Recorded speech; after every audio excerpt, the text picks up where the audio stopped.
kişilerini emri bir iş kılışka, davet kılış, teşebbüs kılış, tergib kılıştan ibaret. Yani bu i'melu degan bu kelime bu hukmni ifodalaydi. İ'melu degan amal qilindi. Yani mandashlik aytganda bir ish qilindi. Bu ish bir mu'min muvahhidninki o'zining dunyo va oxirat uchun qilish tegishli xizmatni hammani o'ziga oldi. Siz ish qilgan ishingni Alloh va Allohning payg'ambari ko'rdi-ku deganning ma'nosi biri sizga Alloh yaratib bergan imkoniyatdan foydalanib mayli Allohga taat ibodat qilish olsun. Bu bir ish. Buni qo'ldan bermay qilish lozim. İkinciden İslamiyetni güllendiriş, Allah'ın dinini yer şarı umumlaştırış, Allah'ın bekitken kanuniyetine bütün insaniyetin içinde yürgüzüş, icra kılış ibaret. Muş vaziyetten bağlılık keltiriş için kolun gelişken hizmet kılış, vakti zaya kılmandan bekağa kuru gep bilen, kuru xiyaldan ömrünü düzeltmenler. Ya ki bulmasan, naşayan işlerini kılış arkalık Allah ve Allah'ın peygamberine, Allah ve Allah'ın peygamberinin buyruğu hilaf kılkan işe kılıştın, haddini bilinler. Çünkü siz kılmışsınız demiş kılmam, Allah görüp Allah görüp diyen, şundan layık mukafat cezasına muhakkak kuşileşsiz demek şayetinin manisi.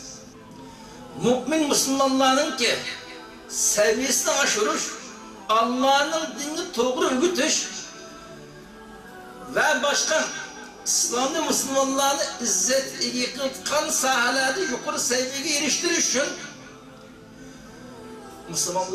Müslümanların evlatları ilim örgütüş, bu mu kılıştıkçılık mühim hizmetlerinin bir kısmı. Müslümanların gaflet uykusunu uygutup ciddi Allah'ın dinini âli kılış, özünün hazırlıklı ve kelgisi takdirini belgeleş, özünün harizarlıkını, kullukunu kutkuzuş, hakiki Allah esli yaratkanmış en mükerrem, muhterem haletten yaşayalaydıkan bir vaziyetine kullu keltiriş için hizmet kılış hakkıdan kişilerini seferberlik, kutkuzuş, davet kılış. Bu muhsahadı kılıştırışlık hizmetlerinin mühim bir kısmı. Hizmet kılıp geçirip halal kesip bilen özünün durmuşunu kamdap Allah'a hak halal rızık bilen ibadet kılış bilen birge erişken ihtizatının ma'lum kısmısını ilaya kelimetlerine sarf kılış, niyette hareket kılış. Mana bu mu? Allah bizim kütüp atkan, Allah yılda işini tutkan hizmetlerinin ki bir kısmı. Allah Teala insanın yer şarını avat kıldığın, yer şarını güllendirdiğin Allah'ın ızlas aralık yaratırlık. İnsanı yer şarlık Allah'ın halifeleri, Allah'ın ızbasarları.